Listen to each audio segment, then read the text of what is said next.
Saturday, the 26th of July. But first, we're going to do a YouTube intro. That's incredible. Oh my gosh, that's fantastic. When I was coming up with the Marshall the Scattering joke, came up with a complete fake card for Rex Maxim, Starved Marshall.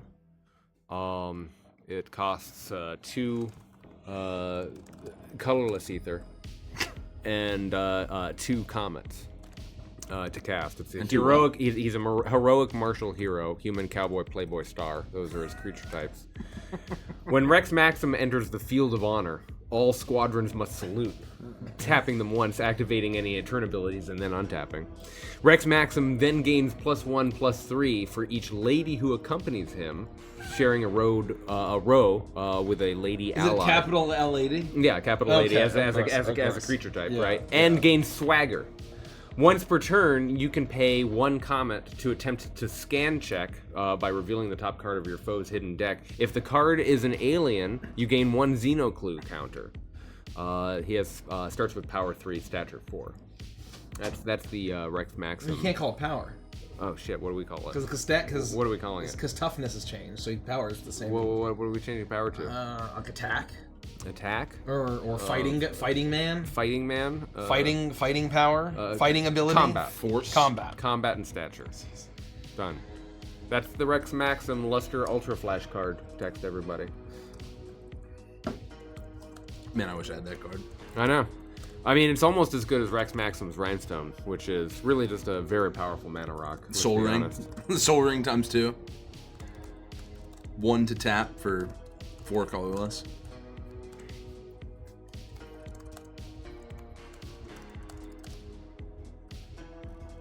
Back everywhere, it looks like. Welcome back. Welcome back. Nice.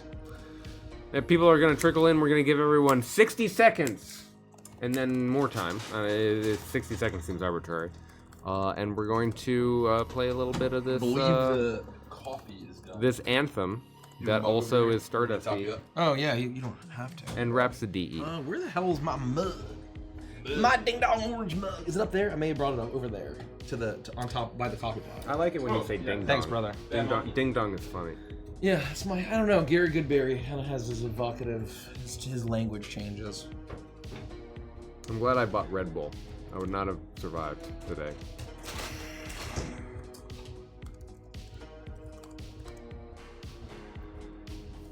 Oh, there's going to be a new thread soon. I'm going to have to think of some goofy GIF to publish. Cool indeed. Thank you.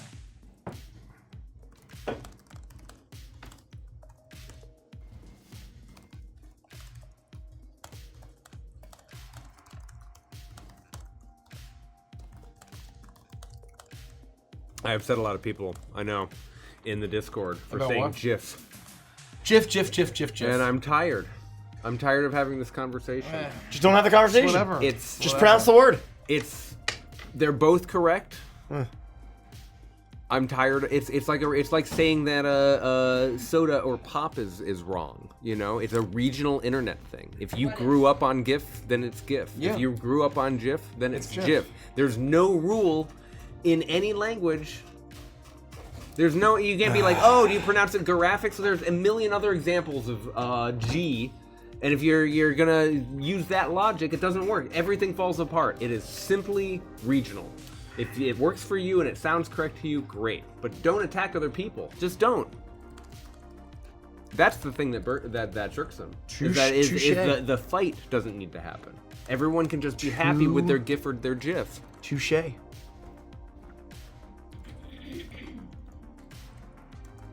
Touche.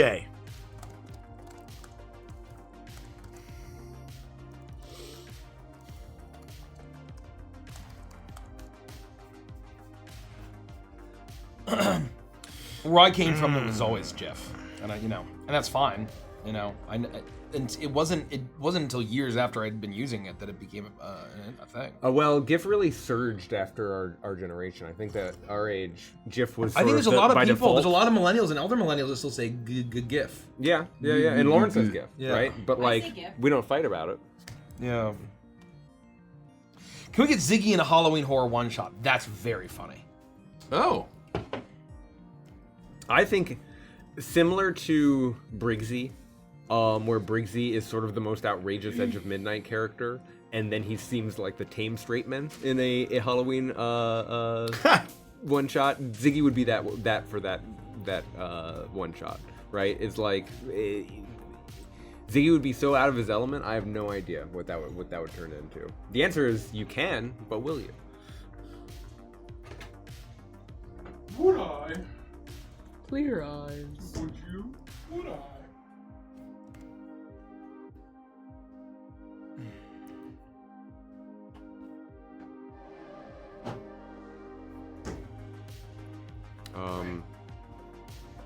Let's see. Oh, let me just make sure this is in place. I'll jump on the Patreon. Yeah, thank you. You're fine. Finish what you're doing.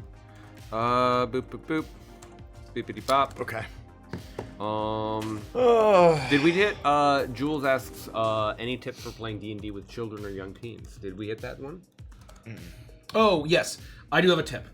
In my experience running convention games, kids, teenagers, and young people like two things, and really only two things. They like animals and creatures, companions, and they love murder. That's true. That's it. Those are the only two things that they care about. Just Your mileage may vary, do that. but that's my experience from running many convention games. The only other thing that I'll add, because Mikey is 100% correct, the only thing I'll add is, in my experience with playing with younger D&D players, is go in with a posture of how much your flexibility you're going to allow in terms of rules bending and world shaping. So if the very young 8-year-old D&D player looks up at you and goes, I get on my pony, and you go, there's no fucking pony, you have to make that call in your mind before you say there's no fucking pony, because maybe there's a pony now, and you have to decide how much creative freedom you're going to allow those players. It's fine. Give them a pony. It's okay. Yeah. They can have the pony. I've been thinking about this a lot. It's gonna be fine, and the pony's immortal. And I'm hoping I get the opportunity to run D&D someday for my daughter and maybe her friends. Oh yeah. I've only had 2 young children at one of my tables at one convention, so I don't have a ton of experience with that. No, it was Anime USA. Okay. Before it left the Wardman? The Wardman. So 2019. Yeah, so was it only that long? It feels like it was longer ago, but I guess you're right, it would have been 2019. Anyway, I said in 2019. and I want to say that they were like No, 22. 8 and 11. So like not even, you know what I mean? So it depends on how young you're going. Like, I don't know what the youngest you could get some kid to play D&D is, but I don't know. I think about this a lot. And I'd like to be able to run a Dungeons & Dragons game for,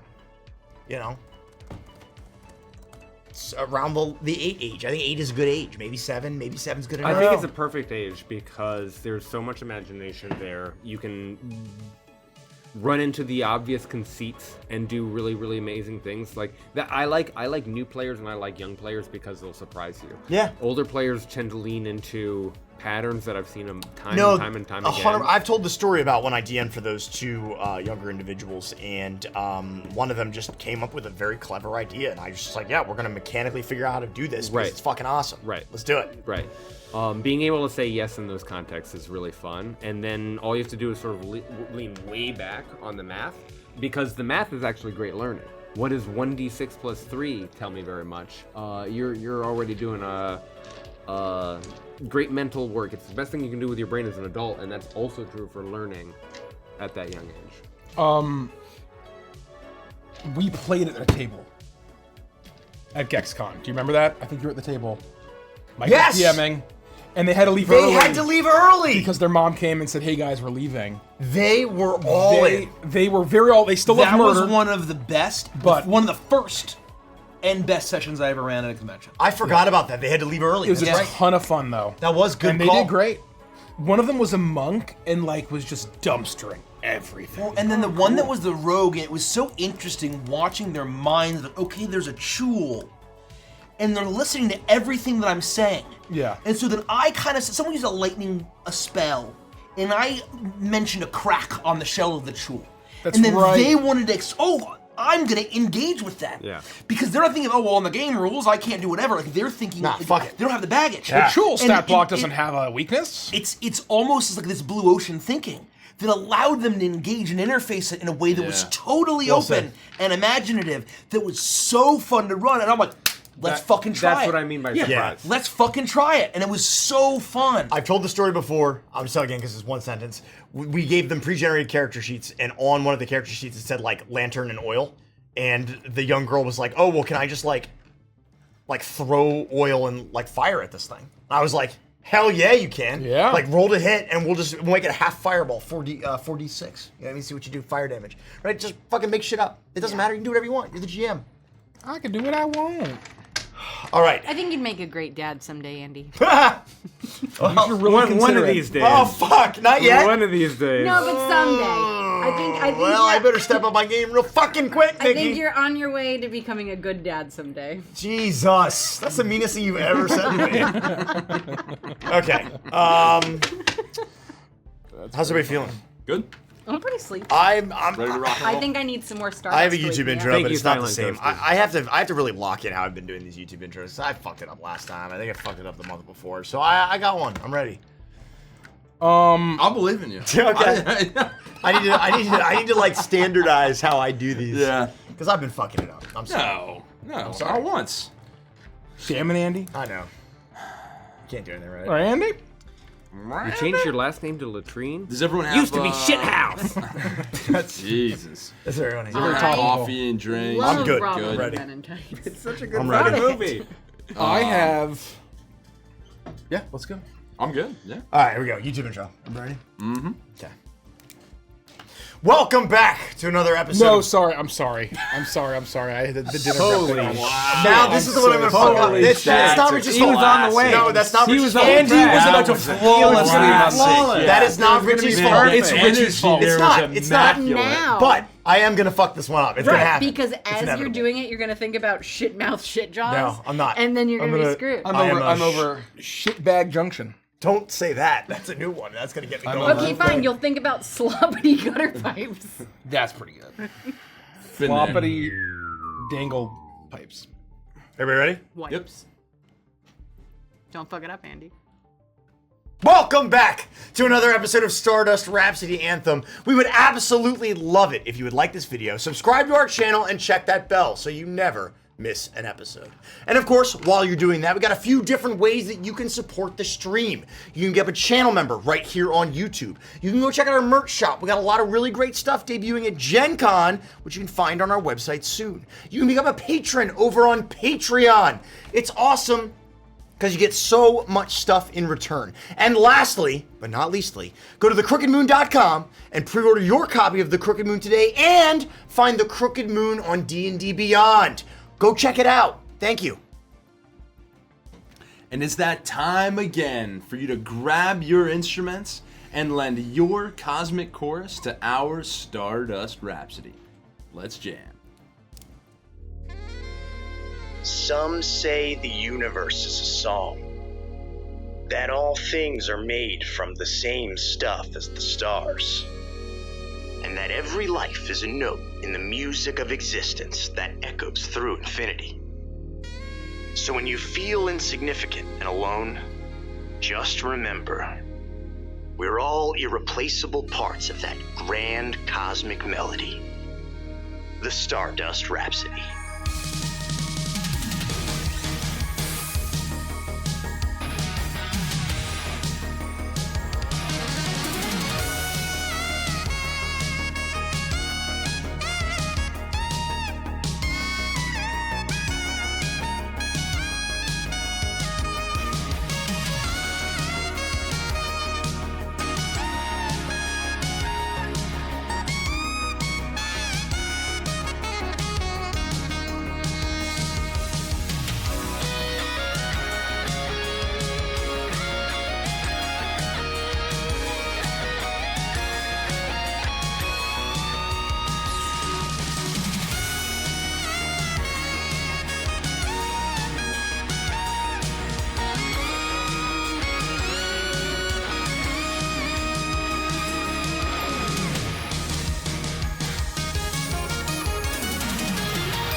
Last time on Stardust Rhapsody, the crew finally confronts Rex. Putting the screws to him, he gives them all the information he has on the Dawn, his connections, and a secret research facility buried in the mountainous area of Sylph. As Rex is telling the party about Cinnabar Springs, they're interrupted by a crew of Bloodfleet pirates. Captain Sawtooth announces there's a contract out on Rhett and the crew of the Rhapsody, and it's open season. Pike races to the Sparrow and bursts out, ready to take the fight straight to the enemy. The Bloodfleet engages with Remoras, sending a boarding team while starfighters trade blows with Pike. It's not long before it becomes apparent how outmatched the Sawtooth pirates are, as Pike, Rhett, and Ziggy light up the night sky, while Ko and Pixel give the boarding pirates a shockingly warm welcome. Capturing the captain and one of his fiercest warriors, the party throws them in the brig. That was so good. I'm sorry. That's your fault. That was your fault. Mace. That is bait. That is your fault. That is entrapment. We were all good. That is entrapment. I was so good. I was an oak. I was so good. I was an oak. And one of their fiercest That is warriors. entrapment, sir. Shit, now, shit, Josh. Shit, now, shit, Josh. Okay. This campaign is ruined. Can we reboot it? All right, run it back. Yep. Stardust Rhapsody reboot. What's the synonym for anthem? Yeah, guess Nocturne. Symphony. Hymn.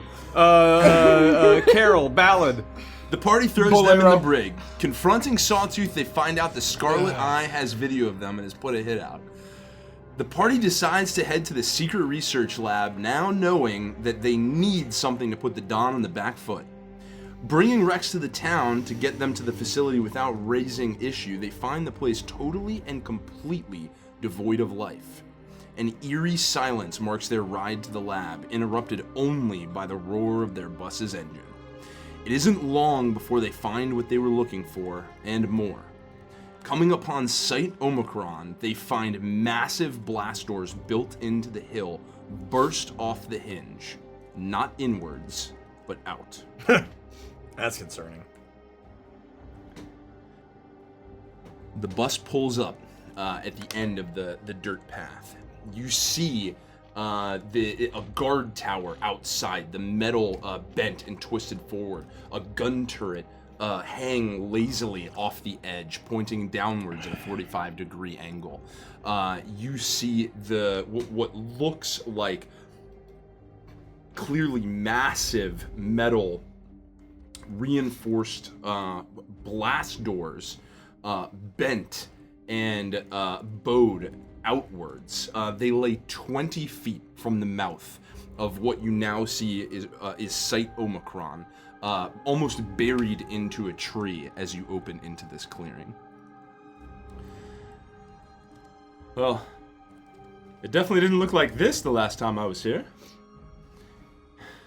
By the gods. I would hope not.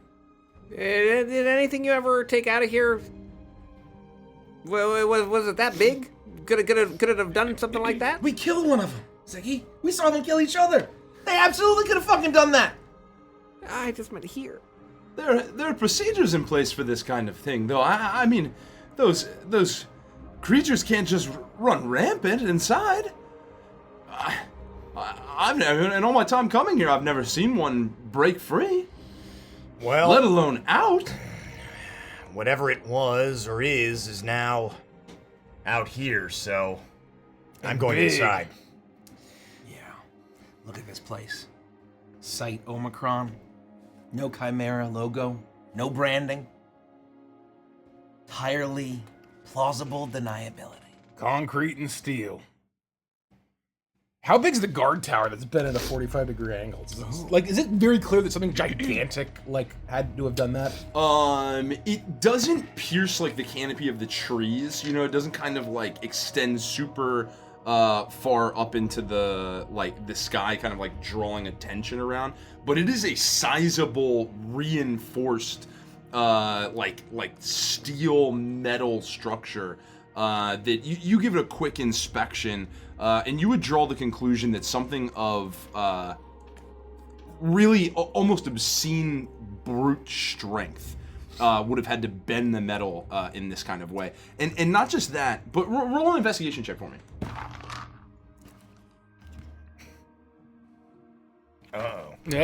My D20. Oh, pretty good. That's gonna be a 26. Not just that, but you look a little bit closer and you see this like bent, warped, twisted metal that looks like destroyed just by absolute, just brutish force. But you make note of something, a residue, and not a bend in the metal, but like an eating of it. And it almost looks like a corrosive element that's present on the metal that weakened it as something stormed out of here. All right, check the metal on the door. Sure. And I'll Everybody out. get a little closer and take a look. And get my character sheet here. I would love to also, while this is happening, look at the ground and see if there are obvious feet marks or tracks leading in any direction. If it looks like this was one animal, or if one animal did this and then multiple creatures broke out. Like, does this look like a stampede action or something along those lines? You may both roll independent investigation checks. While they're doing that, I'm gonna make a 3-point turn and just Nice. leave the bus pointing. With the road. bus. Oh, Yes. nice. Yes, with the bus. Oh. That's fucking Just in smart. case we need to jump in Yeah. and get out for any reason, it's pointing in the right direction. I got a Got it. 16. With a 16, you find a similar scene at the doors. Rhett having explained a little bit of what he's found at the guard tower. You look at the sheer thickness of the metal of this blast door. Probably at least 10 inches, if not a full foot of thick metal. And it is bent outwards. Clearly blasted off clearly burst off the hinges. And you see similar evidence of a strange kind of corrosion to it. Well, Rhett, let's hope 2 things. Yeah. That this one doesn't come back and that it's the biggest one. That's a good fucking point. I want to, like, realizing that this is out here, and we haven't heard anything. No branches snapping, no roars, no stomping around. Like, I want to, like, just peer through the woods and see, are there broken branches? Are there, like, any evidence of, like, anything watching us? Because you mentioned that we sort of felt watching us-esque. Roll investigation check. I want to kind of feel that. Ziggy, what did you get? I got an 8. So either the tracks have been washed away, or Ziggy just ain't doing that good. It's almost like a clear, like, this is kind of like a destruction pad. There's kind of a lot here. The doors burst forward. There's a lot of scuff. But you also kind of, like, even from the town, from Rex's description of when last he was here, you think about the town and the rottenness of the food.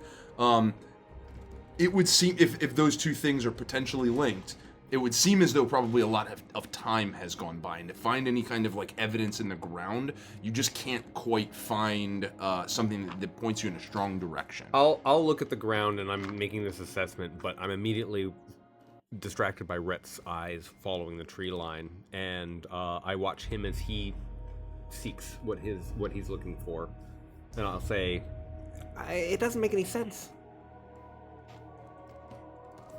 No, it doesn't.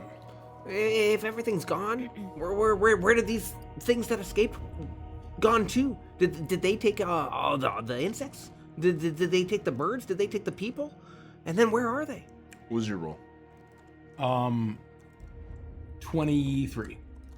23. With a 23, you start with the woods, the forest around, as you really, and you even walk up to the trees as you really try and take stock of the situation. Things have started to almost grow back and fix itself around the area, but with a slightly more weathered eye.